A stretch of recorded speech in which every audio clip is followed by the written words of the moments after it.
I've got some important information if you're planning to visit Washington, D.C. this summer or fall.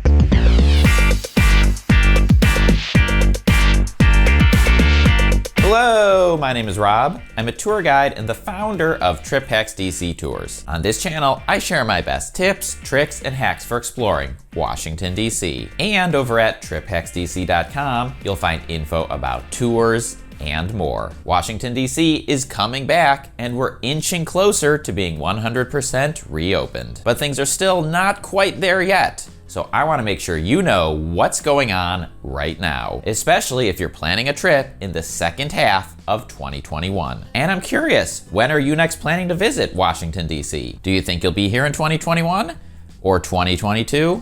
Or later? Leave me a comment and let me know. With that said, let's get started. First, let's quickly cover some mask updates. Because of the sudden rise in COVID and Delta cases, as of July 31st, masks are now required indoors regardless of vaccination status. This includes workplaces, stores, restaurants, and museums. And on transportation, like metro, buses, and Uber. So make sure you pack all of your favorite masks for the trip, as you will need them for some of the places that I'm about to run through. So let's go ahead and do a huge batch of reopening updates. First, let's start with some updates on TripHacks DC Tours. The Monumental Trivia Tour will be extended into September and October. I have an awesome new TripHacks DC tour guide I want to introduce, Christine, who will be leading most of those. If you want to tour with me, I do have private tours available throughout the year. So keep an eye on triphacksdc.com/tours for the details. Now, probably the biggest and most important update of this video is that most museums no longer require timed tickets. On July 12th, the National Gallery of Art went first and said they would no longer require tickets. And on July 20th, Smithsonian surprised everyone when they announced that tickets would not be required except for the National Zoo and the National Museum of African American History and Culture. So that's great news for folks who want to visit museums but aren't really planners. There are a few caveats to mention though. As of today, there are still 2 Smithsonian museums waiting to reopen. The Hirshhorn Museum will reopen on August 20th, and the National Postal Museum will reopen on August 27th. Private museums have all reopened, and they still require tickets, as they always have. Another key caveat is just because a museum is reopened doesn't mean that every single thing inside that museum has reopened. The Air and Space Museum, for example,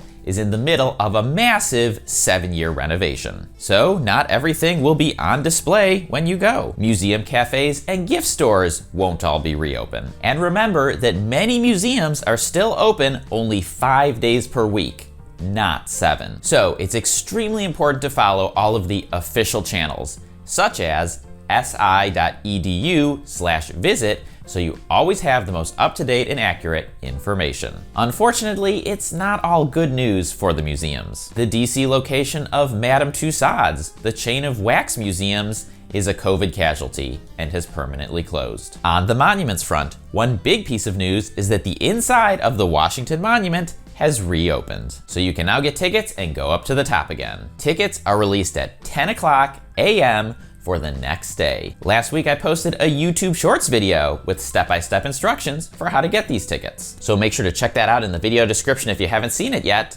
so you know. Washington Monument tickets are in extremely short supply and high demand, so you'll want to be prepared. The Library of Congress and National Archives have both reopened, and as of today, they both require tickets. And after nearly half a year, the fence around the Capitol has finally come down. The Capitol Visitor Center is still waiting to reopen, but at least for now, you can get up close to the Capitol building for those photos again. Other fun activities that are back include concerts, live sports, and river boating. There are free outdoor summer concerts at places like the Wharf and Yards Park, and free outdoor movie nights for at least a few more weeks this summer. Next, let's run through some transportation updates. Metro is now open till midnight, 7 days per week, and in September is planning to extend again until 1 a.m. on Fridays and Saturdays. Metro is also planning to introduce a weekend flat fare in September, which I think is gonna be really great, especially for visitors. Now let's talk about Uber, Lyft, and taxis. In general, Uber prices are up